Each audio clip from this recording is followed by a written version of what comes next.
with it's gonna pop up here. Wait, there it is. We are live. I forgot what episode number this is. I think it's 116. Bono's Health, joined by Rick Olderman. We're in the same district, county. I don't know. I think you're one county down from me. Technically, I'm in Boulder County. You're down. Is it Denver County? Denver County. You got Denver County. So Rick Olderman, bringing the pain. Little method man. Don't copyright us. Don't sue us. He is joining his assistant reached out to me, connected us.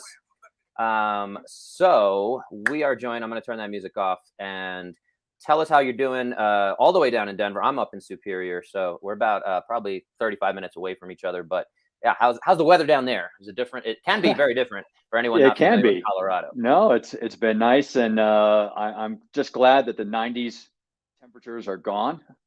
So I'm happy, and I like cool nights and warm days. So I'm very happy right now. You're in a good place right now. Yes. Yeah, and we have a nice little garden. I live on a corner lot, so we have a great garden, and it's a lot of parts of it are thriving with these cooler temperatures. Yeah, we love it. We love it. We've only been here a year and a half, and the color's starting to change. But we went out and did a rock climbing photo shoot because my wife is 35 weeks pregnant. So it's just so cool being in Colorado, and just you can drive 30 minutes and be in a completely different world, different environment. We feel like we've barely scratched the surface being here. So we're excited to keep exploring. So it's been great. How long have you been in Colorado? Oh gosh, I first moved here in '91. So a while. So congratulations on the pregnancy, by the way. Thank you so much. I'll ask. Do you have children of your own? I do. I have two. One's so I'll a ask senior you. in I'll high ask you school. now. Senior in high school, and then the other's a junior in high school. Gotcha. And I'll ask you now. I usually save this at the end of the podcast. I'm trying to gather parenting advice, fatherly advice, especially if you have one bit of wisdom for me. Hold off, listeners out there. Hold off giving them any kind of media as long as you possibly can. That's a good one. Because that is the end. That is the end. Once they're on the iPad, iPhone, that's it. Huh? And all their friends will have it, and you're going to be having lots of pressure. But that's the end of your relationship with them. Ooh, that's a tough one. That's a tough one. I think my wife's going to be a lot more strict about that one, possibly. But we'll see how that goes. That's a good one. I'm going to collect these. I'm going to put them in a little notebook and maybe publish them somewhere. But, you'll probably make millions of dollars just on that alone.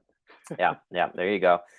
So for anyone not familiar with Rick, you came to Colorado in '91. So you did your schooling here for physical therapy as well. Yes. No, I did it in Indiana at University of Indianapolis. Okay. Nice. I visited there one time, saw Colts games. Very small town. Not much going on there. Yeah, and the PT school isn't in the nicest part of town either. So gotcha. I was happy to leave. Gotcha. And then so you came back to Colorado. You got your master's in physical therapy back in 1996. So a seasoned veteran is our pleasant term we're going to use there. So seasoned vet, and again, it sounds like you talk about on your podcast. So he has his own podcast, Talk About Pain. That's the name of our episode here. Knows how to talk about pain. So your podcast, folks, can go check that out. We should have links in the show notes somewhere, wherever you're watching, listening. And so kind of this, and you talk about it in your first few episodes, how starting out as a new grad, you made a lot of mistakes. You didn't know what you were doing. You throw out and I thought this was interesting. You throw out the term that maybe you got 60% of people better. Now, for most clinicians, personal trainers, it's funny because I mentioned I have my other podcast, Demand Better podcast, and we kind of talk about what's wrong with professions. In personal training, I think some of the best personal trainers will, and I heard this recently on another podcast, the Mind Pump podcast, one of the most popular. I don't know if you're familiar with one of the most popular personal training podcasts out there. They talk about the fact that if they get 3 out of 10 people to their goals, they feel like they are in the Hall of Fame, similar to a baseball player. If you can get on a hit 3 out of 10 times, you might be going to the Hall of Fame. You probably are going to the Hall of Fame for your career. So 3 out of 10 is pretty seems low. Within personal training, I guess it's Hall of Fame status. Within physical therapy, 6 out of 10 seems low for us. So I think it's pretty interesting stuff. I would love for you to expand on that concept of 6 out of 10, and maybe now it sounds like from, again, listening to some of your podcasts and tell me if I'm misunderstanding, but now you're feeling like you're at 9.5 out of 10. You're able to help. Yes, exactly. And maybe that's just because of my unrealistic expectations. Hmm. Because, I felt, that upon graduating, I should be able to solve just about everything, and we're taught that you're going to become a physical therapist to help a lot of people. And it just wasn't happening with anyone with pain over 3 months old. What I had learned in school just wasn't really working for them. So that's what started my journey of trying to figure all this out. Yeah. Yeah. And I think that a lot of us go into, and I think any physical therapist out there, I know I certainly have a similar experience. I graduated in 2008 with my doctorate. And, I went in knowing I wanted to be a physical therapist. I wanted to work with active people and get them out of, pain and getting back to their sports and things they loved. I knew that from the moment I decided to pursue that kind of career, probably around 2001 as a freshman in college, playing college football. I interned with our chiropractor in high school, who was our team doctor, and he was kind of. I was like, I don't think I want to be a chiropractor. Cracking everyone's back for ankle pain seems strange to me. I was like, I want to know what this is. Doesn't make any sense to me. But Dr. Dreyfus, I still keep in touch with him. Excellent human being, excellent clinician. I would certainly refer people his way. But at the time, I certainly was not ready to pursue chiropractic. Also, I'll blame the Simpsons episode where they made fun of chiropractors as the main catalyst for me not pursuing that path. Then orthopedic surgery is what I interned next, and then that was where it seemed very impersonal. And he talked about, oh, you're going to have total knee replacement. You're going to work with our physical therapist Rick, and he's going to take you through all these fun exercises. And I was like, that sounds like the thing I want to do. So I knew from around 2001 that's the career. But it was that altruistic. We want to help people. We don't necessarily want to have to market ourselves. And we didn't know social media was coming. But even what, compared to what chiropractors generally do as a profession, I think that a lot of physical therapists have this same feeling of, we don't necessarily want to improve the profession and have to fight for Medicare cuts and deal with all this paperwork. So we want to help the person in front of us as best we can and get them away from the BS. And we're going to talk about evidence-based practice. And I'm excited about that piece of the conversation. But that was my journey. And it sounds like you had a very similar journey of kind of wanting to help people. So yeah, tell us a little bit about, again, that transition from saying like being caught up in that mill, the insurance model, the traditional physical therapy, to saying, I've had enough of this and I'm going to find a better way. Yeah. So it wasn't such an insurance motivated decision. It was just purely based on, I just felt like a failure as a PT, and, nothing, it just haunted me that, people would come to me for answers and they would come, 5, 10 times, and I just couldn't figure it out. So that sunk me into a really deep depression for several years, Bo. And, I was faced with that choice of, should I even be a PT? Should I just get out of this?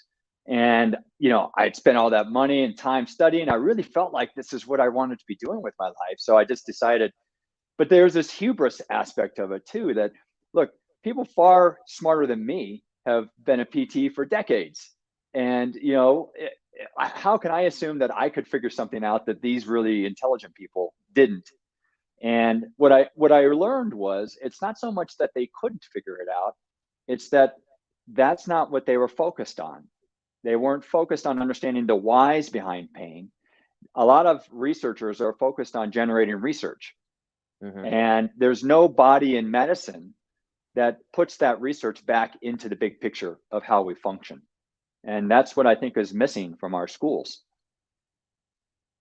Yeah, there's definitely a disconnect. And I think that the schools are unfortunately teaching towards the test, right? You have to get Yes. national, your national physical therapy exam, board certification, all that good stuff, which is important. And, I named my business Fit Care Physiotherapy, or now Wellness and Physiotherapy, to kind of shift the focus away from even calling myself physical therapist seems like it's bad taste coming out of my mouth.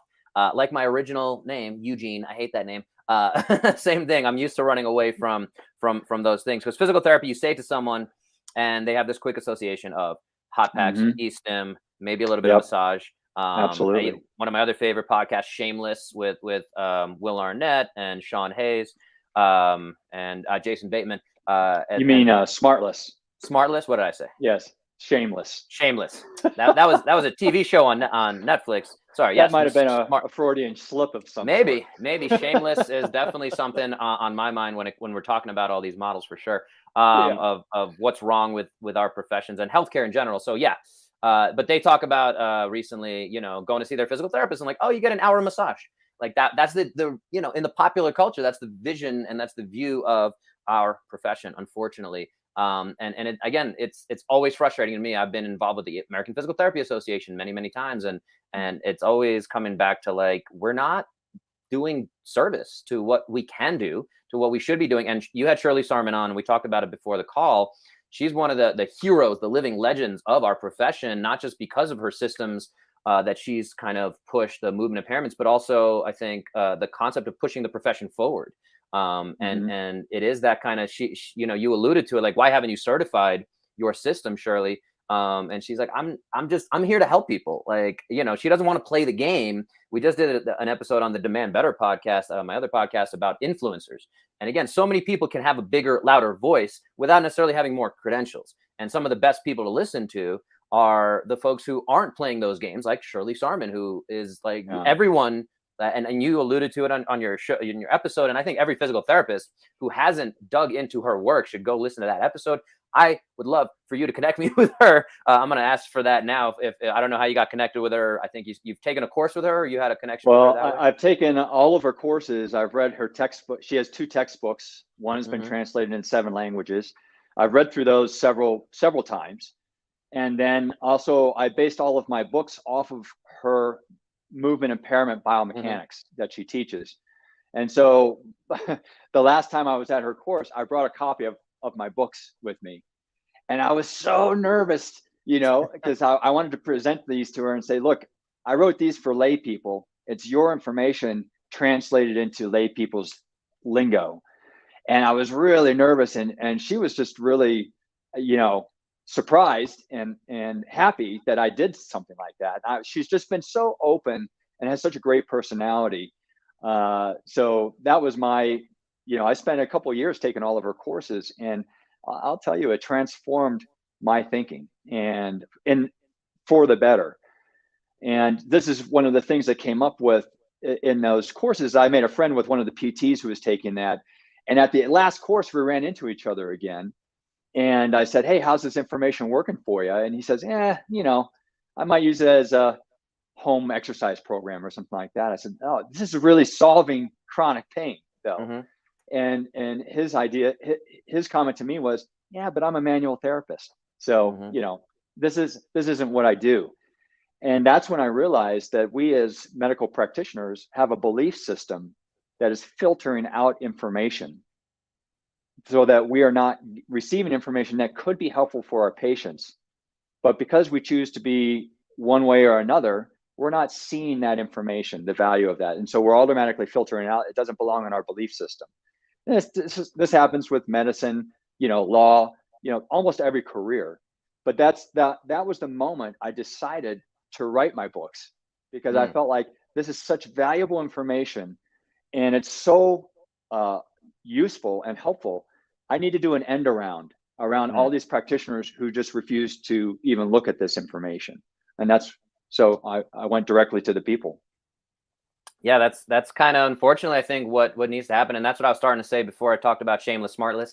It is Smartless is the podcast. It's entertaining. But so I named my brand Fit Care Physio because I want people to focus on the fitness, and that's going to keep them out of the healthcare system. So if we care about your fitness, you can avoid the healthcare system.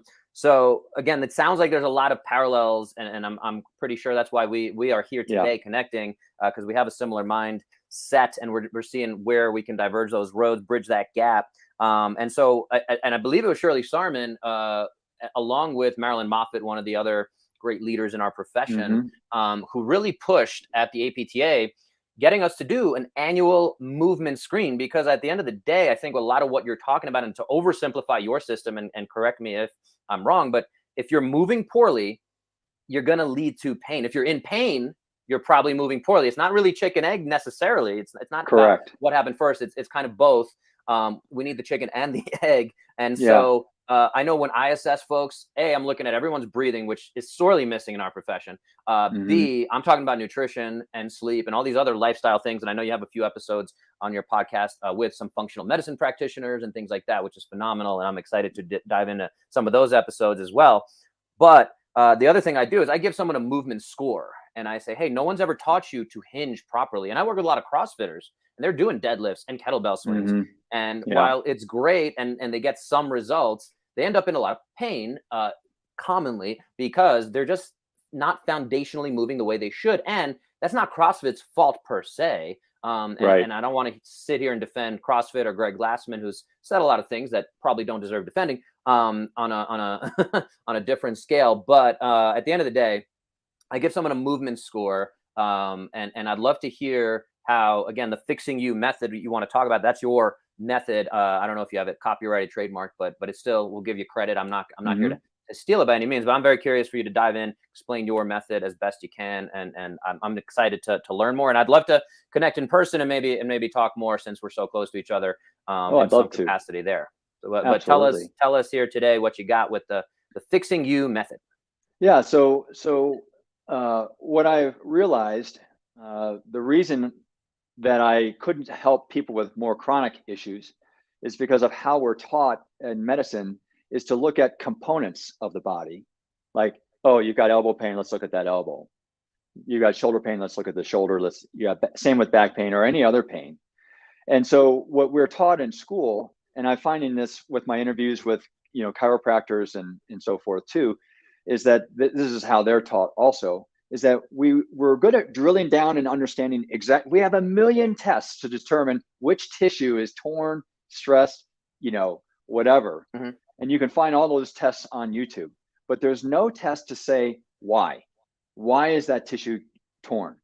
What happened that caused this? Aside from, if you're playing in the NFL and you get hit from the side, you get an ACL tear, those are obvious things. But what Mm-hmm. I'm talking about is more chronic things. And so what I realized is what I was missing was this more systems approach. And as long as I kept asking the question, why were these breakdowns happening? That is what drove me to understanding the body, how it works as a system. And so that's basically how it works, is that I've broken the body now down into basically two evals, one for low back and lower extremity. That all is part of one system. And then the pelvis and everything up to the head is the second system. So there's crossover, and I'll address that if need be. But basically, once you understand how things work as a system, you can make small changes. And I can, if your listeners want to experience what that means to them if they have back pain, I'll be happy to take them through a little test so that they can see exactly how this works in their body. But basically, that's what the fixing you method is. So I've incorporated not only Dr. Shirley Sahrmann's biomechanics and movement impairment thinking, but Thomas Meyer's fascial work, and then this little known thing called somatics, which is a neurological approach that to addressing neural tension in the body. All three of these different researchers found the same three almost identical patterns behind our chronic pain. And so, I got Dr. Shirley Sahrmann's, and when I saw Thomas Myers, I'm just like, wait a second, these fascial superhighways are very much like the patterns that Dr. Sahrmann talks about. And then when I got to somatics and they had the exact same three patterns, I'm just like, holy crap, this is it. This all needs to be integrated. So, however, none of the three of them really drilled down into how we're moving that caused these patterns of dysfunction. And so that's what I've been doing these last 20 years, is drilling down into why the patterns are occurring and fixing those reasons. Long answer to a short question. No, that's what we're here for. That's why we do a long form podcast. I appreciate it. It's got me thinking a lot of different things. One of the main ones I want to ask, well, there's two main things I want to ask. One is this constant kind of quest to understand why we as a profession, because dentists came up with, hey, you should go see your dentist twice a year to get your teeth checked. Why are we still failing as a profession to say, hey, you move all the time? If you want to be semi-active and not just sit on your couch all day, let's take a look at what's going on. You drive your car, you go every 6,000 miles to get your brakes checked, your all the things in the car. I'm not a car guy. I'm just getting into it.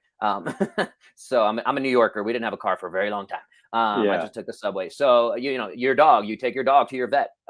Most people take better care of their dog's health than our own health, and even with the food, even with their overall health. So that's the question for me: is do you think it's just a matter of egos arguing? I want to talk about that evidence-based piece as to you have great results with these systems. Again, Shirley Sarman, who's one of the leaders in the industry, has great results. I have great results. Kelly Starrett has great results. We can throw out all these different names with a similar system, but why can't we, as a profession, come together and say, hey, like, how do we push this? Now, there's clinical prediction rules that come out from JOSPT and the Journal of Physical Therapy and all that kind of stuff.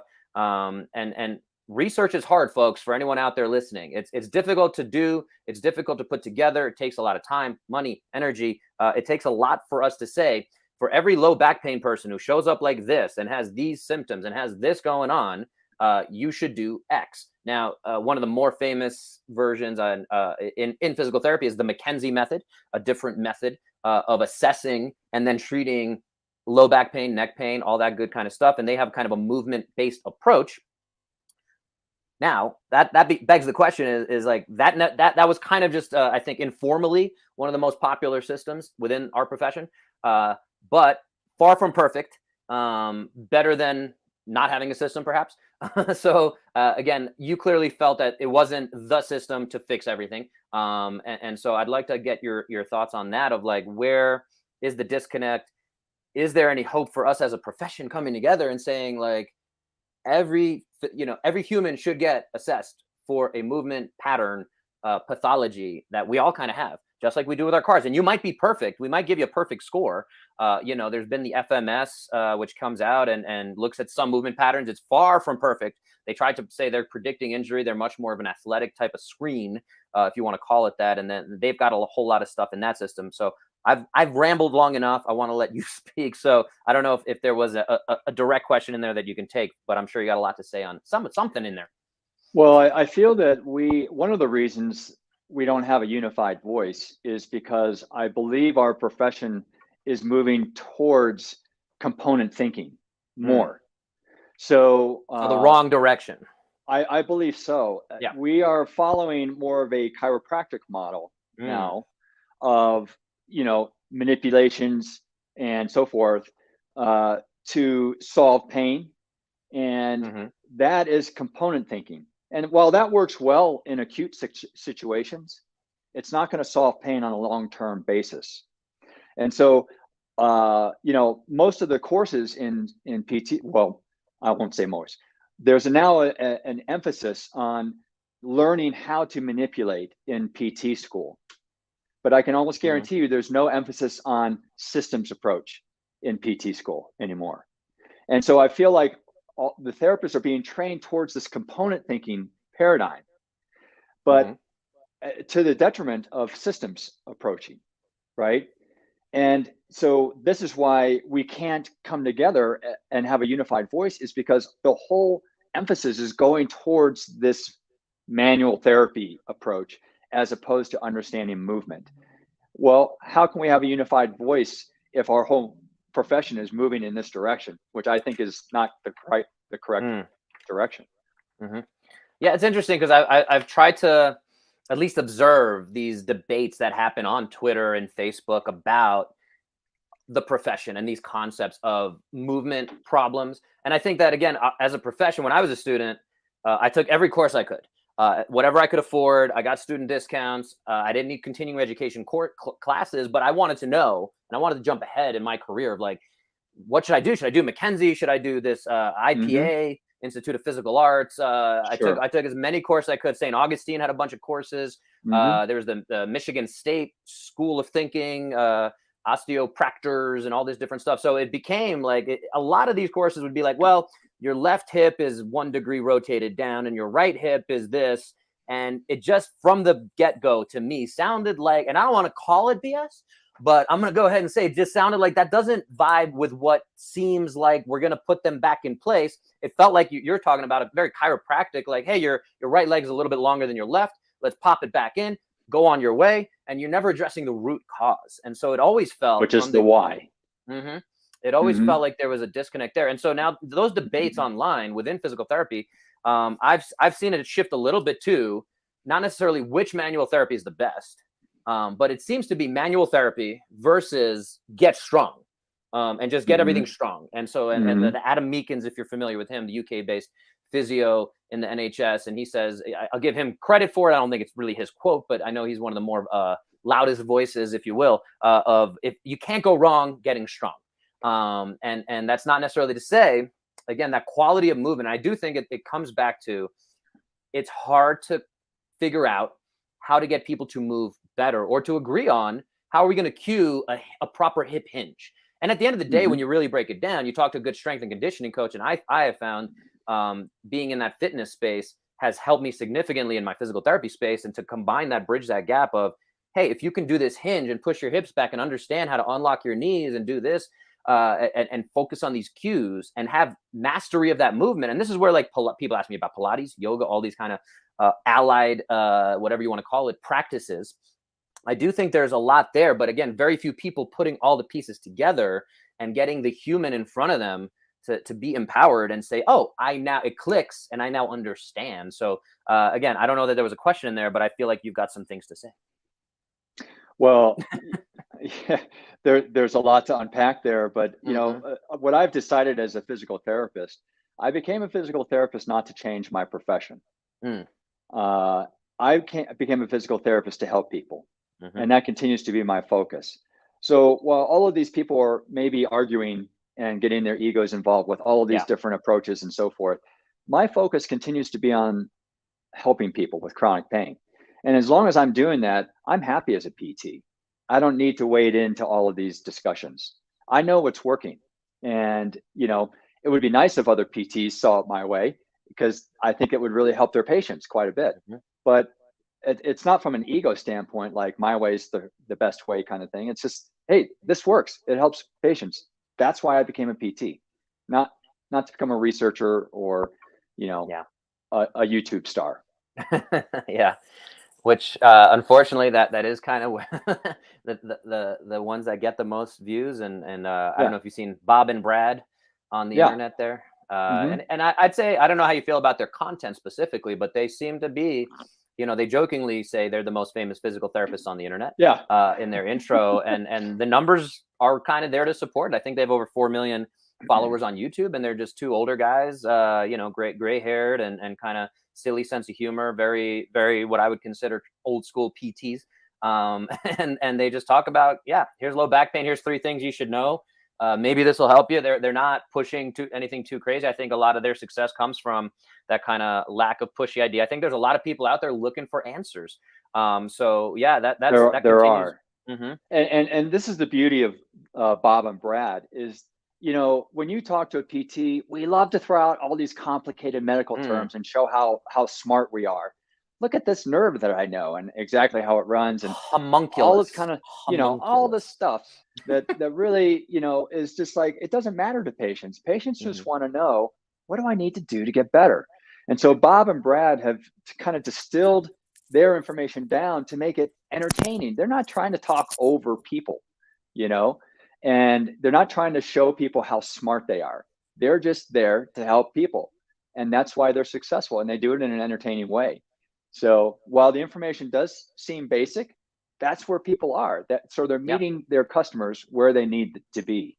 And the results don't lie. Again, 4 million plus subscribers just on YouTube. I'm sure they have more on other platforms as well. And it's very interesting time we're living in. And I'm hoping that, again, we just did our episode about influencers, that we'll see a little bit of a balance of kind of the snake oil salesman out there, not calling Bob and Brad that, by the way, but you know, seeing how that balances out over time. But coming back to your method, the Fixing You method, again, I'm just curious how, if someone jumps into that, and again, you get someone who's gone through a few different chiropractors, physical therapists, different kind of frustrations. You mentioned focusing on chronic pain, so people probably have seen at least a few clinicians. I know I personally get a lot of those kind of folks who have seen. I'm usually the 10th clinician they've come to see, and they're frustrated with the process.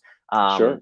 So the question becomes, with someone like that, how quickly does your system kind of click? Is it a 6-month commitment? Is it a 4-session commitment? What do we got going on? I expect 30 to 50% improvement in one session. Mm-hmm. So let's just get clear on what I'm talking about and what this means to people. So if you don't mind, I'm going to take you through a little back pain test, and so you can see what I'm talking about when I'm talking about systems. Mm-hmm. All right. So if those of you listening, if you have back pain, or even if you don't, try this out. Lie down on the floor, preferably a firm surface with your legs straight. And you can lie on your couch. You can lie on you can go ahead and do this. You don't even need to watch me, Bo. And you can lie down on your bed or on your couch, but a firm surface is better. So lie down on your floor with your legs straight and stay there for about 30 seconds. All right. And especially if you have back pain, just feel how your back feels in this situation. Now, what I'd like you to do, let's assume 30 seconds has passed. Let's go ahead and bend your knees so your feet are flat on the floor. And if you don't notice a change in your back, then go ahead and hug your knees to your chest, and you can hold on to your knees at your chest if you prefer. All right. So the simple question is, which position feels better for your back? And what would you say, Bo? Probably with my knees bent, supported, feet flat on the ground. Yeah. So with your knees bent, it feels better than with your legs straight. And this is how 99% of all people with back pain will answer this. So the next question is why? And so it's easy to think, oh, well, when my knees are bent, my back is flatter to the floor, and that feels better. And you would be correct in thinking that, but you would be incorrect in thinking, oh, well, I've got to now make my back flatter in order for my back to feel better. Really, if you think about it this way, when your legs are straight, you've got forces pulling your back into excessive arch, and that's why your back is hurting. And when your knees are bent, we've now removed those forces, and your back is returning back to its more normal curvature, which it says, oh, this is where I want to be. Okay, does that make sense? Sure. Okay, so the second part of this now is to stand up. So everyone now stand up. And Bo, you know what? You're the first guy who's ever done this while I'm going through it. So I really love that you're doing this. And I was going to say, I think you're the first, considering this is like a fitnessy, health-based podcast, I think you're one of the first who's ever challenged me to actually do a movement on here. So so now I actually, real quick, I did a TED Talk prep with one of my old high school guidance counselors, actually Mark Williams and his partner. And they were saying for a TED Talk, get people moving, get the audience involved. That's one of the more powerful things. The one I usually do is just a simple breathing test with one hand on the chest, one hand on the belly. Just take a few deep breaths in, and a few other. I did a few other ones with them. That was fun. But yes, so back to you. Sorry.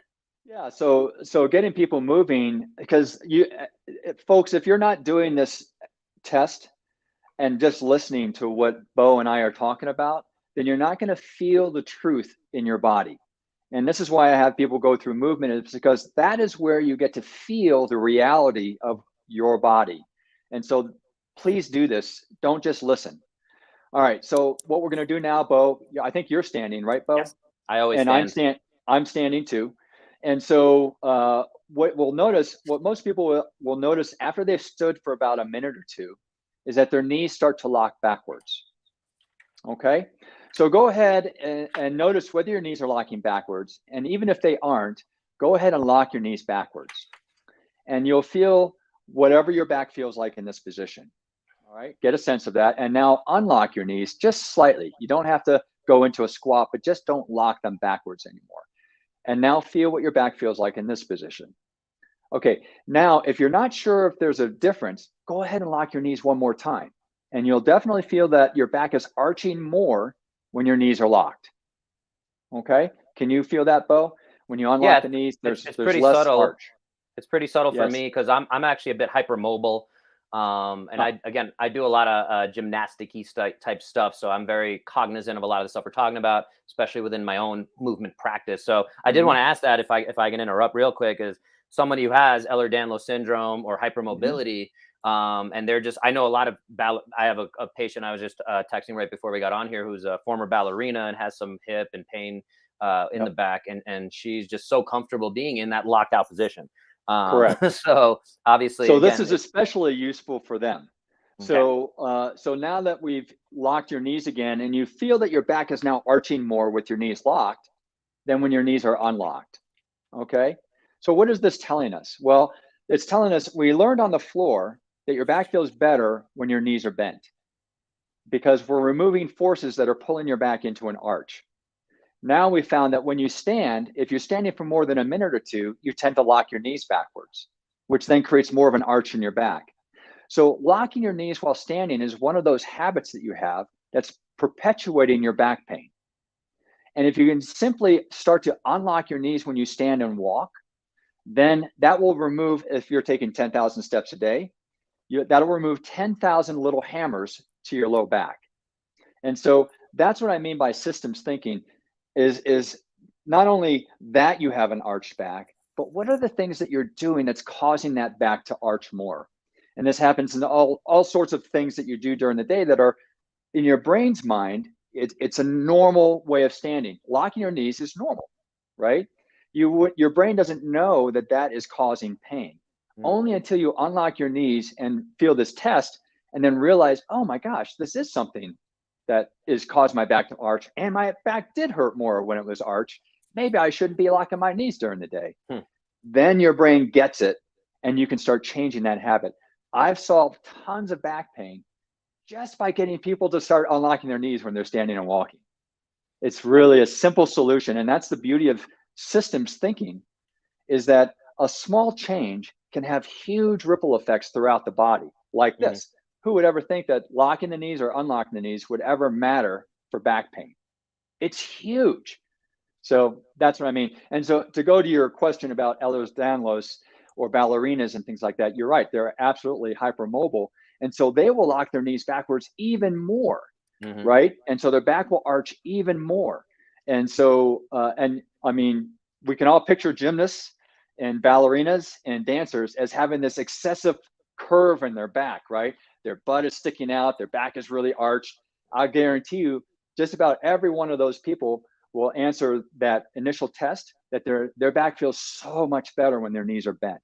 Well, this is one of the reasons why.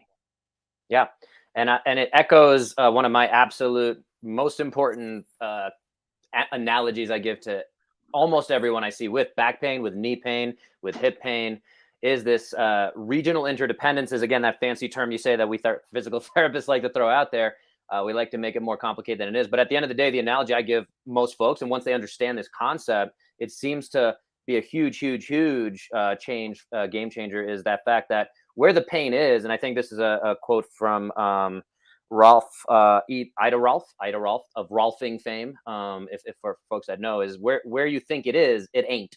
And I don't think that's her exact words, but Perry Nicholson, who has the brand Stop Chasing Pain, is a chiropractor, and you know, that's kind of the big concept. So if you have back pain, that tends to be the victim. We think of, and again, you go to most traditional physical therapists, like you said, we're going to the impairment. It hurts at the back. We're putting heat and stim on the back, and not looking at where is that coming from. Maybe now, you know, a little bit of an evolution over the last few decades of saying, hey, your glutes are weak. And again, I've had people who can deadlift 400 pounds, 500 pounds, get told their glutes are weak. I'm like, something is missing from this conversation and the disconnect from fitness to healthcare. So yeah, the whole concept of where your pain is the victim.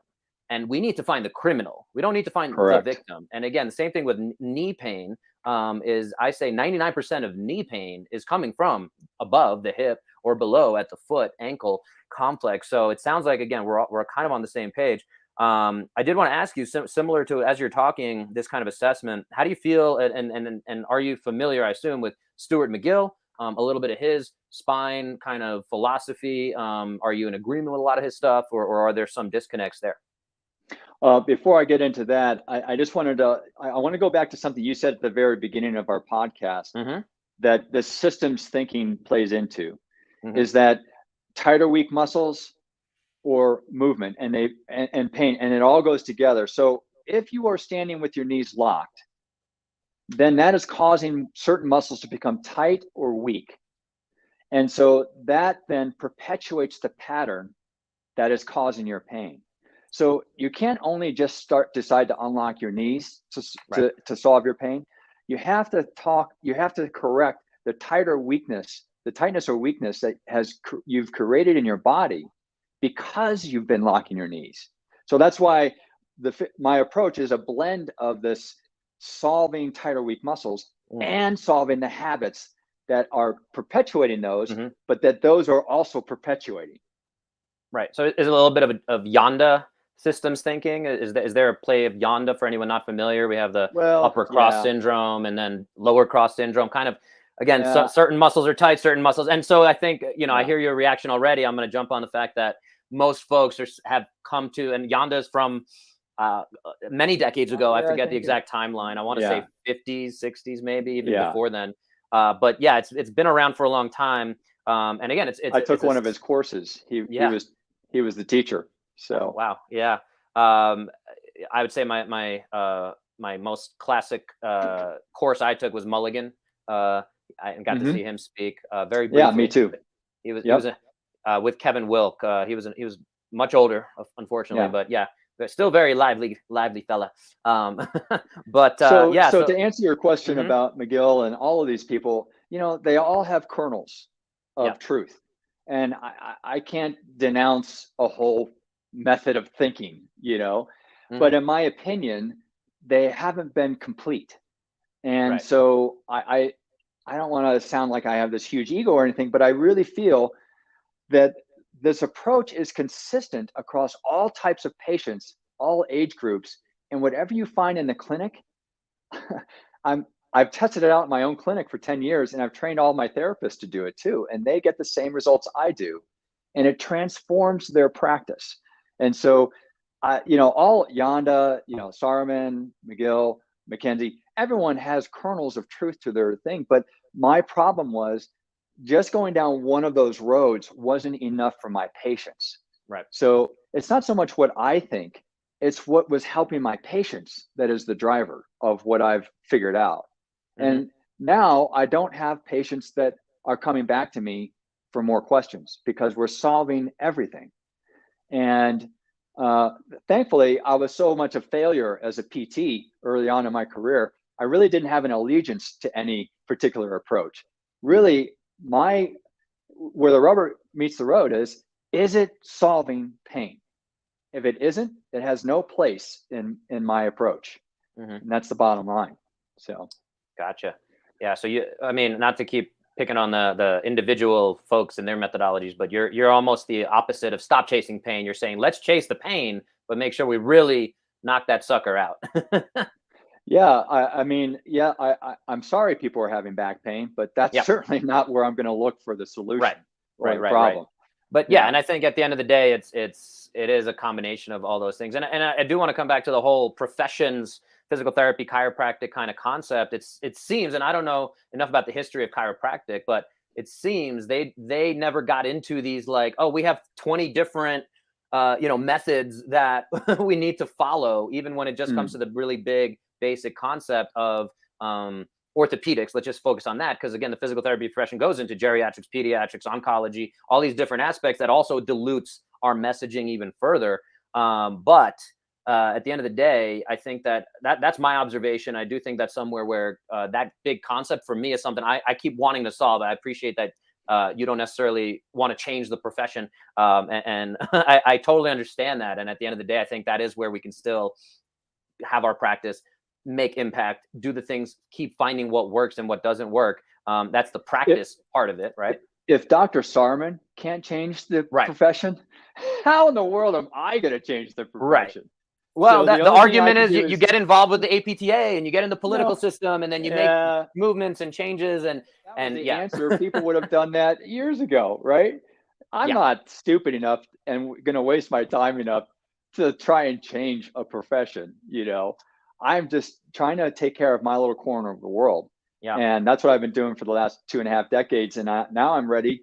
I've created an online training program to teach other therapists this, because I've used this. I've had to train all of my new therapists at my clinic, and I won't let anyone work at my clinic who who isn't going to practice this method because it's so effective. And so I've trained all of these therapists, and I've seen from all different schools, no one is thinking in a systems point of view. We might think that we're thinking in a systems point of view, but it's like, oh, okay, I'm going to look a joint up. Yeah, but that's not systems thinking. Right.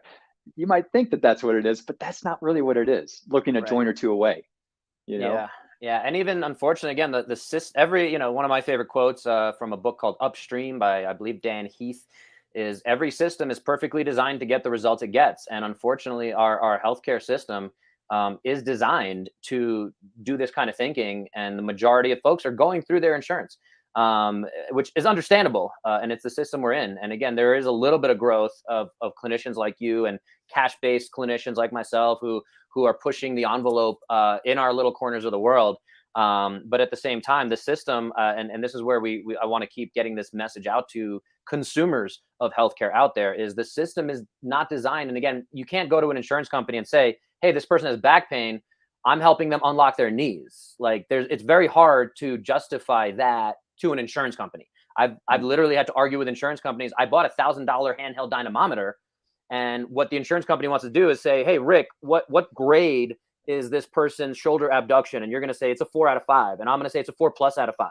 And they would rather that subjective assessment between the two of us, where it's just not super reliable, versus me having a handheld dynamometer and saying, hey, your right arm can generate 32 kilograms of force. Your left arm can generate 47 kilograms of force. There's an imbalance there by this percent. And they would rather the former. So yeah, without all that, I'm still bitter. I'm still trying to get to the Zen-like place you are in of like, I'm just going to do my thing, guys. I'm still a little bitter. I'm still working through all that. I'm going through the politics of it all. I think I need to continue to evolve to be where you're at mentally. So I appreciate you coming on here. I appreciate you sharing that. I want to give you the floor as we are respectful of your time, of any closing thoughts and any places where folks can come find you. Oh, sure. So the easiest way to find me is go to www.rickolderman.com. And there I've created a whole bunch of home programs to help people solve their pain. And that's where you will find also my online practitioners training course too, to teach practitioners and not only PTs. And by the way, this course offers 30 CEUs in most states. It's huge. And so, but it's not only for PTs. I feel, Bo, that, coaches, personal trainers, yoga, Pilates, surgeons, I feel everyone should know this information, because we're not the first people that people go to when they have pain. We're the 5th, according to a recent study, for back pain. We're the 5th. Yeah. So they're going to go to their coach, the personal trainer. And so I've designed the program so it's not all of this medical lingo, look how smart I am kind of stuff. It's stuff that is designed to teach you exactly what's going on, how to figure it out, and how to solve it. And so you don't need to have this, encyclopedic knowledge of anatomy and physiology to do that. I'm living proof of that. So anyway, rickolderman.com, you can find all of that stuff. If you type in Fixing You, all one word, you'll get 20% off of whatever you purchase there. I've also got some free stuff on there that you can get. So that would be the best place to find all of my stuff. And my podcast is on there too. And one more time, the name of that is Talk About Pain. Talk About Pain. And that comes up pretty easily. Or you can search his name in most podcast apps, and I think you're the only Rick Olderman with a podcast, which is impressive. That helps. Well, I really appreciate your time today, Rick. I'd love to connect in person here if you're up for it. We can talk offline about all that. And again, folks, go check out Rick. I hope you got at least 1% better today, as I hope every podcast gets us there. I know I did for sure. I appreciate the time, the talk. Folks, if you did get something out of it, share it with at least one person. Hit that little share button wherever you're watching or listening. Send it to one person you think will benefit, whether it's a physical therapist, a patient, someone in chronic pain, whether they reach directly out to Rick, directly out to me. Keep this conversation going. All right. And we're going to take it from there, get 1% better every day, and we'll see you.